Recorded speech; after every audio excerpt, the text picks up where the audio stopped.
Welcome to Red Eye. It's like Meet the Press. If by press, you mean my hog pit in the basement. Let's go to TV's Andy Levy for our pregame report. Andy, what's coming up on tonight's show? Thanks, Greg. Coming up on the big show tonight, director Roland Emmerich spares one religion's landmarks in his upcoming disaster flick, 2012. We'll give you one guess which religion it is and why. Plus, unemployment figures hit double digits. Some say this is bad, but others say it's awful. And finally, a British judge rules that believing in man-caused climate change is similar to a religious belief. We'll investigate whether followers of this religion pray to Gore. Greg? Andy, thank you. I guess it's the fact that you can't be artistic, intricate raps becoming so simplistic. I got a strong mind, doesn't have to be spoon-fed, and I can read but doesn't have to be read. Greg? Whatever you say, Andy. I'll see you at the halftime report. Strange fellow. I worry about him sometimes. Let's welcome our guest. I'm here tonight with Fox News Channel anchor Patty Ann Brown. She's so hot, the homeless huddle around her in winter. It's kind of sad and sexy. Bill Schultz, he's as unliked as he is despised. Say something, Bill. And sitting right next to me, the linguistic king of the right wing, Michigan Congressman Thaddeus McCotter. He's so sharp that suicidal samurai fall on him when they're disgraced. And you'd use him to wrap fish if the fish hadn't suffered enough already. It's our New York Times correspondent. Good to see you again, Finch. Want to know which way the wind's blowing? Ask Times columnist Roger Cohen. His popularity's growing. OMG, I'm flowing.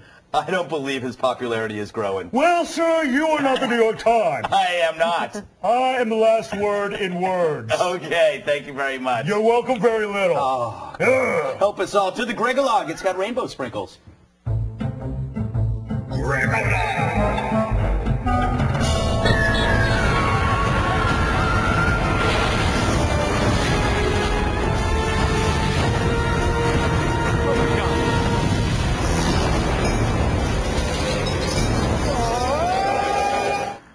Gotta say, Joan Cusack has really lost some weight. So, Andy, that's a bit of Roland Emmerich's new movie called 2012, but it should be titled, Dude, Where's My Balls? In the flick, the director destroys a bunch of major religious sites, but none of them Islamic. And according to a Sci-Fi Wire interview, this was no accident. The director said he'd hoped to destroy the Kaaba, an Islamic holy site, but his fellow screenwriter, Harold Closer, persuaded him not to. Here's what the hack had to say about crushing the Kaaba.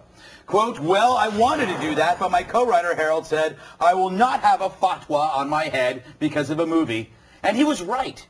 You can actually let Christian symbols fall apart, but if you would do this with an Arab symbol, you would have a fatwa. I kind of didn't think it was an important element in the film, so I kind of left it out. And so he echoes what I've said before. Hollywood screws with Christians because Christians don't behead people. But tweak Islam and you could end up like director Theo Van Gogh, dead on a street with a flag impaled in your chest. Roland picks the safe target because he'd rather live. And by live, I mean create more effects-laden poop.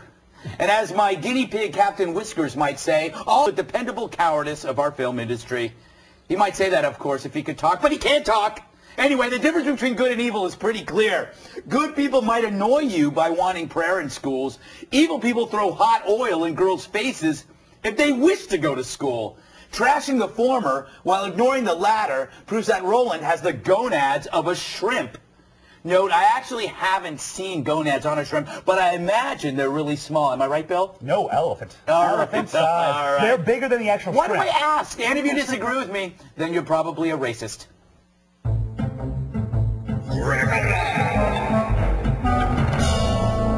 Congressman, I go to you first because you're extremely important.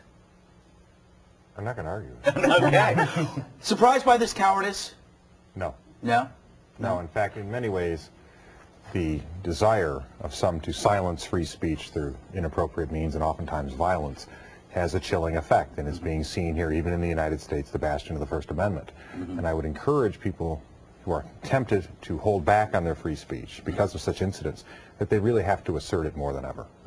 Because a civil society cannot survive if violence is allowed to chill free speech. Well, here's the thing. Hollywood prides itself on freedom of speech, but somehow they stop themselves when their butt is on the line. And I find that hilarious and sad. Maybe a combination of the two. Hilarious? That sounds like a disease. Really? I think I contracted that in '98. You probably did, and then gave it to everyone else. But, Bill, I got to go to you because you have a very weak opinion about this. At least Roland was honest. When you say he was honest about his cowardice, Do I need to continue? You just read my talking point. I did. Here's the thing, Greg. I'm surprised you're surprised, and here's why. Because you're asking a simpering little B-hacky director to approach a simpering little B movie as he would a 60 Minutes. This is a guy who's making schlock. Who cares? Well, he, of course, is going to save his butt because he's not interested in making a statement. He's interested in making a little weekend moolah. Yeah, but here's the thing. Roland is one of the few directors who's outwardly gay. He's involved in many liberal causes, and here is a culture that would basically kill him if they had the chance. And doesn't he have an obligation as an, quote, artiste to come out against the people that want to kill him? Name me one person that has ever, quote, called him an artist. One person, Greg. Have you seen Stargate? I did it in a Chelsea bar, but it was only because I wanted a free drink. And you used it with an E. You said artiste. That, sir, is not a word in these United States. You get the hell out of here. You get the hell out of here. You get the hell out of here. Let's go to Layden's and get happy hour right now. All right. Hey, PAB, wouldn't a fatwa sell more tickets? Shouldn't he look at this as a capitalist venture? Well, except for the whole, Theo Van Gogh thing, where Yes. they do actually sometimes murder the people who they put the fatwa on when, as in the case of Theo Van Gogh, he produced this movie that they found to be anti-Islamic and wrote a book that they found to be anti-Islamic. I mean, they can actually kill you over it, Yes. and I guess that's a lot to ask. But that's why we have to speak up. You know what's funny? I love this, and then I got to move on. This is a guy who didn't he do Day After the Tomorrow? You ever see that movie? Day After the Tomorrow. It's a quasi soap opera apocalyptic film. No, Day After Tomorrow. Now this is a movie in which he believes that climate change is the most frightening thing ever. But apparently to him, it's not. It's Islam. Because he wouldn't do that. He would do climate change, but he wouldn't do Islam because he's more scared of that than he is of climate change. If global warming is for real, it's good because that means where the terrorists are located, they will melt. That is true. So that could have been a wonderful plot point right there. You're welcome, Roland. All right, from one disaster to another. It's finally happened. No, not the end of my quest for fat-free Ovaltine. It's still ongoing. I'm talking about America's unemployment rate, double digits, jumping from 9.8% to 10.2%. That's a lot of point percents. The last time unemployment was this high was 1983, and John Cougar's great album, Born in the USA, was still a year away. I remember that. So who's to blame? George Bush, Wall Street, space lizards from Planet Underpants?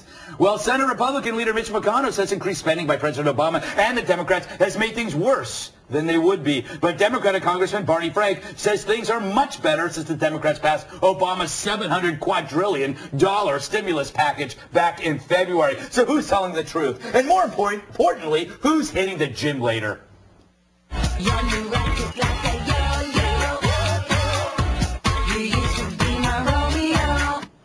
You know, they make working out fun, Congressman, and that's all that matters. What is going to take, Congressman, to get these numbers back down? I think we have to start from the premise that our prosperity is from the private sector, not the public sector. What you're seeing out of the government is they believe they can spend the American people back to prosperity. If you remember, the stimulus was supposed to be temporary. It was only supposed to last 2 years for $1 trillion while the underlying problems in the economy were solved. Clearly, it has failed in that endeavor because they told us it would stay below 8.5% if we passed it. That would give the economy time to heal. Yeah. That has not happened, and it's very dangerous because we had a dot-com bubble, you had a housing bubble. What they're doing now is through government spending creating a government bubble, and when it blows, we could be looking at something such as stagflation, which the people of Michigan are very familiar with. Yeah. Back from the early 80s, and now with our 15.2% unemployment rate and definitely going to go up in the wake of today's figures. Yeah. You know what's really scary is whenever you use the word bubble in any phrase, because what do bubbles do? Bubble wrap, anyone? That's hours of fun. That's why I always mentioned, called Bill a bubble burst. Well, bubbles tend to burst like your jacket's going to do to heat. You know, I put on some weight. You don't need to point this out. I had a lot of bubbles bursting on my skin when I contracted salarius. It's one of the after effects. Yes. PAB, he's only been in the office for 10 months, so clearly this is not Obama's fault, is it? Okay, I'll take that, I guess. Yeah, I have to agree with the congressman that, President Obama's reaction when he heard these latest numbers was that, well, this obviously is just proof that the government needs to do more. Okay, at least the good news is we know that sales of red ink are going to continue to skyrocket. Yeah. Let's dig a deeper and deeper hole. Yeah, and the worst thing is that